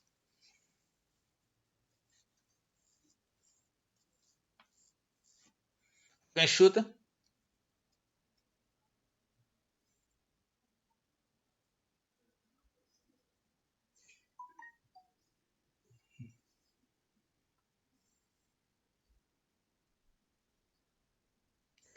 No caso aí, a palavra deve anula a questão, porque ela poderá ser igual. O orçamento público tem que ter um equilíbrio orçamentário, o valor da receita e o valor da despesa ser igual. Isso é o normal. Tá? Se eu fizer uma arrecadação e vou dizer que vou gastar 20 milhões, eu tenho que dizer que vou arrecadar também 20 milhões. Existe um equilíbrio orçamentário. No decorrer da aula, a gente vai ver que esse equilíbrio, às vezes, não é legal, esse equilíbrio não é exato. Daqui a pouco você usa o porquê. Supor que eu vou arrecadar 20 e vou gastar 20. Pode acontecer isso aí. Mas não deve ser sempre assim. Porque acontece de eu ter mais despesa do que receita. Disse, agora se ferrou, negão. Como assim, negão? Não tem que ser fixado? Sim. A gente falou no início dos créditos adicionais. Os créditos. Existe crédito, se eu abrir nos últimos 4 meses do exercício, se eu abrir depois de agosto, poderei reabrir esse crédito no ano seguinte. Este valor que está autorizado vai somar as novas despesas, vai ficar desequilibrado. Aí eu vou ter um valor de despesa, exemplo, eu fiz um orçamento para 2021 agora, 2021, 20 milhões, para 2022 agora eu fiz de 22 milhões. Só que agora, em 2021, eu pedi um crédito adicional, porque eu vou precisar gastar muito. Eu pedi uma autorização para gastar 2 milhões e preciso gastar 3. E esta autorização, aí eu gastei, aí recebi uma autorização para gastar mais 1 milhão. Mas essa autorização só chegou no final do exercício, dentro dos últimos 4 meses. O saldo dela eu posso levar para o outro, para 2022. Aí ela vai aparecer nas despesas do 22. Então o exercício não vai estar equilibrado. Vou ter uma receita e vou ter a despesa autorizada maior. Então, quando ele usa essa palavra deve, não é que anula. Poderá, sim, pode sim, mas a palavra deve anula. Porque pode ter essa situação dos créditos adicionais. Na prática fica melhor a gente entender isso, né? Com números. E agora a gente vem para a letra. Leu o que a gente leu? A gente leu a D, né? Vamos para a letra E. Deve compreender o orçamento fiscal referente aos poderes da União, seus fundos, órgãos e entidades da administração direta e indireta, sem incluir as fundações instituídas e mantidas pelo poder público. Espera aí, bacana. Espera aí, viu? Foi, eu pulei a D, que a D justa, eu pulei a D quando sou cheio, eu pulei a D que a D justamente é a resposta, tá vendo? Pulei a D. Vamos lá. A D diz o seguinte: deve compreender o orçamento. Sim, que eu vou explicar isso aí, tá, gente? A letra D deve compreender o orçamento de investimento das empresas que a União, direta ou indiretamente, tem a maioria do capital social com direito de voto.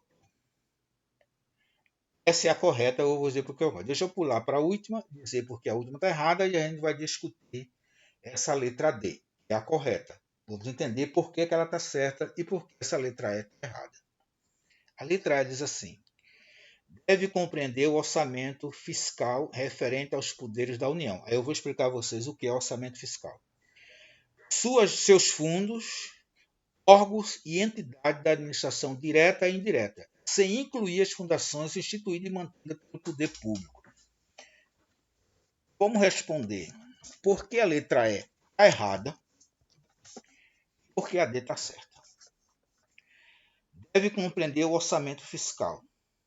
Vamos saber o que danado é orçamento fiscal.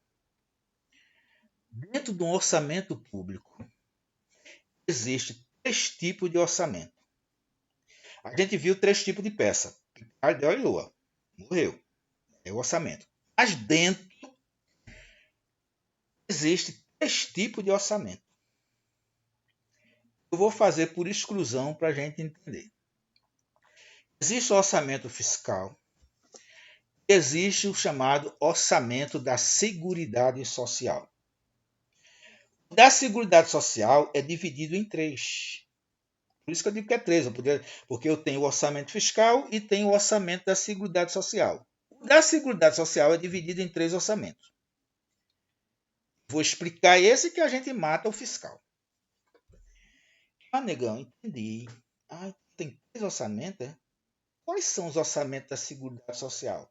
Aí vocês decoram essa sigla aí. SPA. S-E-A. S-E-A. SPA. Esse é o orçamento da Seguridade Social. E, negão, o que é que significa o S? Saúde. É um orçamento separado do orçamento da saúde. Existe um orçamento separado para a Previdência Social.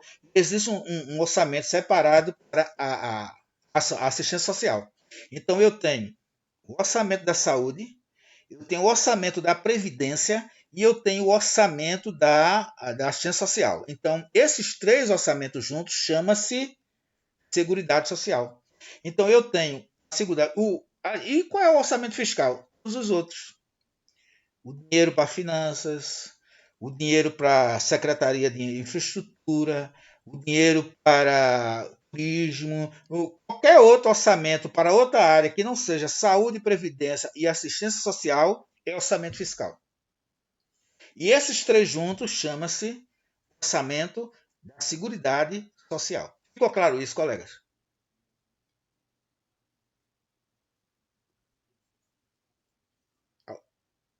Diz, Paulo.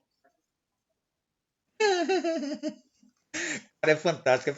Mas a gente vai fazer muito exercício, a gente vai treinar. A gente só está terminando hoje a introdução da disciplina. Mas vocês vão pegar material, para ler e vai ajudar muito. Então, aí, quando na União, além da Seguridade Social, aí tem um orçamento de investimento na União. Então, olha só.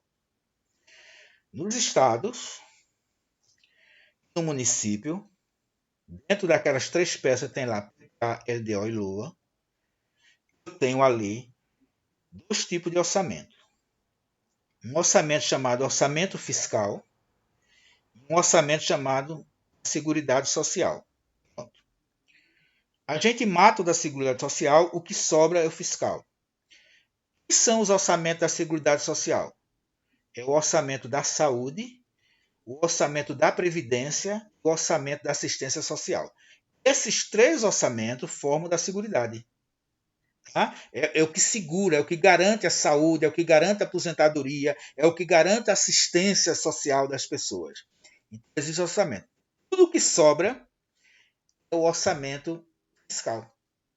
É o orçamento que eu faço para a Secretaria de Transporte, é o orçamento que eu faço para o turismo, é o orçamento que eu faço por aí. Inclusive para a educação, é o orçamento. Tá? Então tem esses dois. Só que na União tem mais um, justamente o que a gente vê aí nas questões. Na União, tem um orçamento de investimento. E o orçamento de investimento é esse? Vocês sabem que a Caixa Econômica é um órgão público, é uma empresa pública. Por que ela é empresa pública? Porque todo o capital social dela é público. Caixa Econômica. Todo o capital social da Caixa Econômica é público. Esse capital público é porque o órgão público investiu na Caixa Econômica, portanto tem que ter um orçamento de investimento. Banco do Brasil. Banco do Brasil é uma sociedade, ela é mista. Por quê? Porque tem dinheiro público lá. O órgão público que investe dinheiro no Banco do Brasil tem que ter um orçamento. Porque eu tenho que demonstrar, artigo 48 da Lei de Responsabilidade Fiscal, que tem que ter a transparência. Olha só, os orçamentos do município, os orçamentos do Estado, eu vou encontrar lá, claramente, duas naturezas de orçamento, fiscal e da Seguridade Social. Na União, eu vou encontrar fiscal, Seguridade Social e investimento. Tá? Esses três. Então, quando a letra A diz assim, deve compreender o orçamento fiscal, verdade. Tem que ter orçamento fiscal nele, no orçamento lá. Referente aos poderes da União, sim. Seus fundos, vamos entender o que é fundo, né? Entender o que é fundo. Também a gente termina essa aula de hoje também entendendo o que é fundo. Seus órgãos e entidades da administração direta e indireta, sem incluir as fundações instituídas e mantidas pelo poder público. Aí aqui anula a questão, quando ele diz assim, não inclui. Então eu vou explicar o que danado é. Fundos, órgão da entidade da administração direta e indireta, explicar a vocês o que é a fundação, instituída e mantida pelo poder público. Primeiro, o orçamento fiscal a gente já matou. porque a gente já fez a distinção do que é o da Seguridade.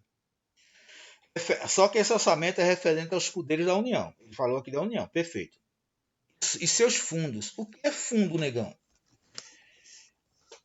Essa atenção é bacana. A gente vai terminar essa hora, tem que aprender o que é fundo. Gente, lá na Constituição, artigo 212, ele diz assim, que os estados, municípios, devem vincular, no caso dos municípios, 25%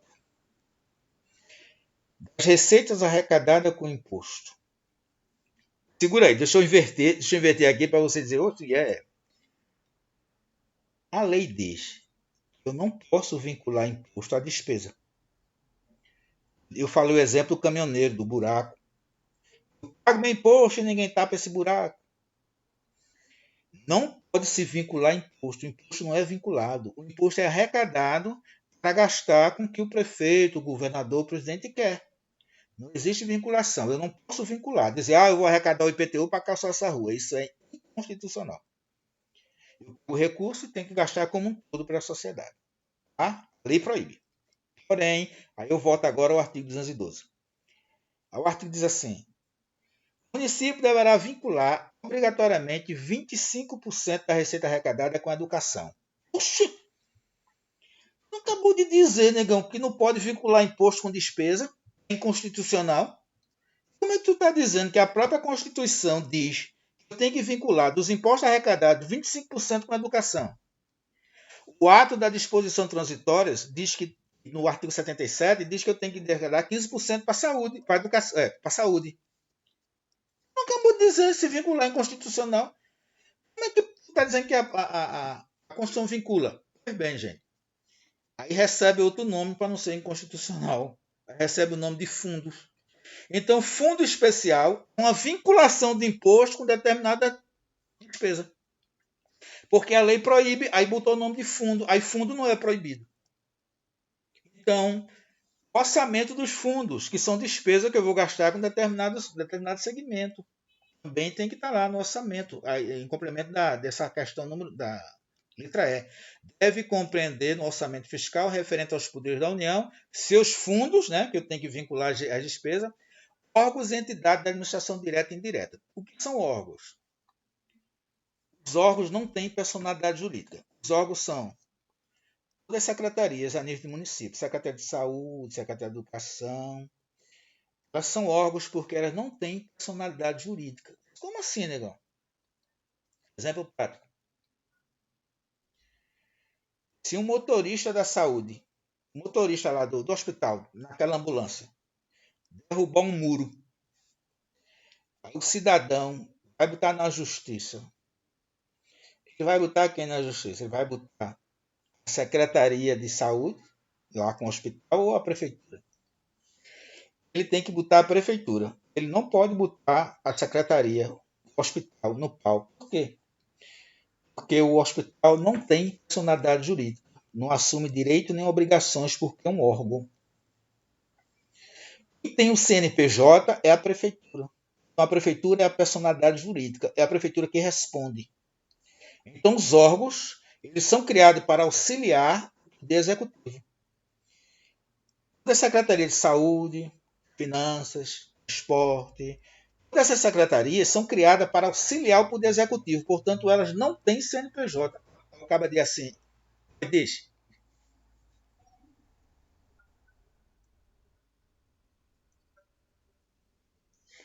Vou explicar a você. Vou explicar a você. Né? Primeiro, eu estou dizendo que ele é um órgão que não tem personalidade. Né? Aí o caba diz assim: poxa, negão, que conversa é essa? Eu trabalho eu trabalho no hospital, eu trabalho na secretaria, eu trabalho em alguma coisa que tem CNPJ lá, negão. Que conversa é essa? Tem CNPJ. Como é que não é? Foi bem, gente. O CNPJ não é da secretaria, é do fundo que ela recebe. Digamos, a Secretaria de Saúde ela recebe dinheiro federal, portanto, ela precisa ter um CNPJ para ter o controle da conta bancária. O CNPJ está dentro da secretaria, mas não é da secretaria, é do fundo municipal, é do fundo desse fundo aí de recursos. Toda secretaria que recebe dinheiro federal, dinheiro de convênio, ela tem que ter um CNPJ. Porque CNPJ é o controle que eu tenho na auditoria, é o controle que eu tenho da conta bancária. Porque eu não abro conta bancária de um órgão desse se não tiver um CNPJ. Para receber recurso público. Portanto, ela, nesse sentido que você falou, que ela passa a ser individual, é em relação ao fundo que ela recebe. Porque o órgão mesmo é constitucional, ele não tem personalidade. Os recursos que ele recebe tem, mas o órgão não tem. Tá? Agora, existe orçamento para esses órgãos? Sim, existe o orçamento. Baseado em quê? No recurso que eles vão receber através de transferência. Aí existe o orçamento. As entidades da administração direta e administração indireta. Olha só. A administração direta, a gente já sabe que é tudo que é ligado ao Poder Executivo. A Secretaria de Saúde faz parte da administração direta, a Secretaria de Transporte, Turismo, tudo faz parte junto do Poder Central, porque ela foi criada para ajudar o Poder Central. Então ela está lá. Agora, vamos supor que a Secretaria de Saúde, a Secretaria de Educação, resolva criar a faculdade. Essa faculdade está sendo criada por esse órgão. Aí ela vai ter, essa criação vai ter personalidade jurídica, que ela pode criar autarquia, empresas públicas e sociedade de economia mista. Autarquia, empresa pública, sociedade de economia mista e fundação. Essas 4 órgãos que foram criados, aí passam a fazer parte da administração indireta. Essa explicação vai ficar mais clara quando eu mostrar os desenhos e mostrar a vocês o que é direto e o que é indireto, para ficar mais fácil de compreender. Falando assim, nessa altura das aulas, o cara já está com meio mundo de coisa na cabeça, meio mundo de informação, eu já estou misturando tudo. Então, vamos dizer por que é que a questão está errada, né?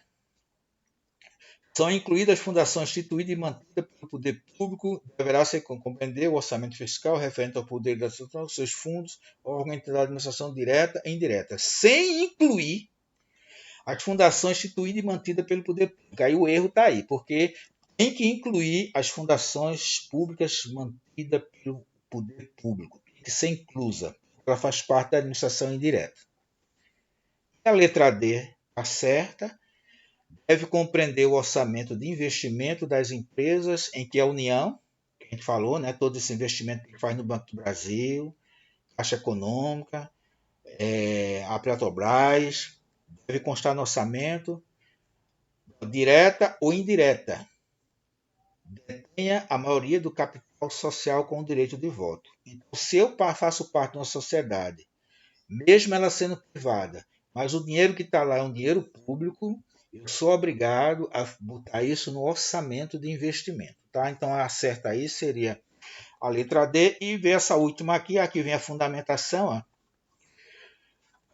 Na verdade, aí era que tinha a letra A, né? Era para ter a letra A, a letra B, a letra C errada, e depois a letra E errada. Faltou aí em cima a letra A. Então, a LOA deve conter uma estimativa de receita e a fixação da despesa em um exercício. A letra B. A letra D, que faz correta, né? A LOA deve compreender o orçamento de investimento. Esse gabarito aqui está. Deverá compreender o orçamento de investimento das empresas em que a União, direto ou indiretamente, tem a maioria do capital social em direito de voto. Tá? E a outra está errada. Deve compreender o orçamento fiscal referente ao tal. E a última aqui, para a gente hoje dar uma parada aqui, é essa aqui. Lei de Diretriz Orçamentária, LDO, é um instrumento que auxilia no planejamento orçamentário das entidades públicas brasileiras. A partir das disposições constitucionais e legais, considerando tais disposições, é correto afirmar que a LDO deve. Né? O que tem LDO? Aí ele fala apresentar o orçamento fiscal para cada poder e órgão da administração direta. Isso não é feito pela LDO. Discuta aqui, né? Apresentar o orçamento de investimento. Bom, a fundamentação a gente para cá, que ele vai dizer que é a letra D. A Lei de Diretriz Orçamentária compreenderá a meta e prioridade da administração pública federal, incluindo as despesas de capital por exercício financeiro subsequente, orientará a elaboração da lei orçamentária anual. Quando a gente for trabalhar a receita e despesa, aí eu detalho isso aqui com vocês, tá? Também vocês entenderem o que é receita corrente, o que é receita de capital, saber a distinção de uma, de outra. A gente vai entender, porque não adianta eu continuar, porque aqui a gente vai misturar tudo. E o quê?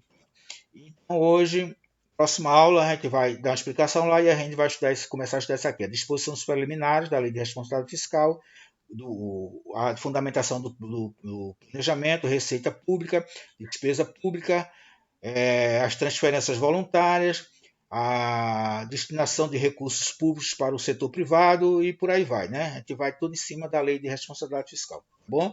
Deixa eu baixar a ata aqui, antes que vocês saiam, só tem 19 pessoas agora, deixa eu baixar a ata.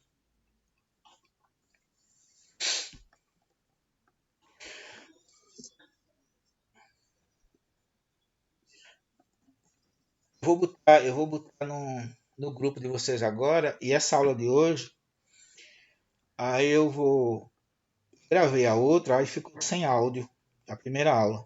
Por isso que eu repeti alguns pontos lá.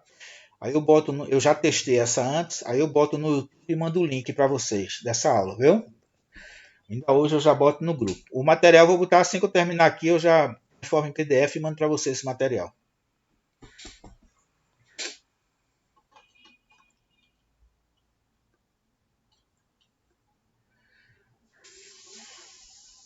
Alguma pergunta, alguma coisa em relação a essa aula, a gente já pode encerrar.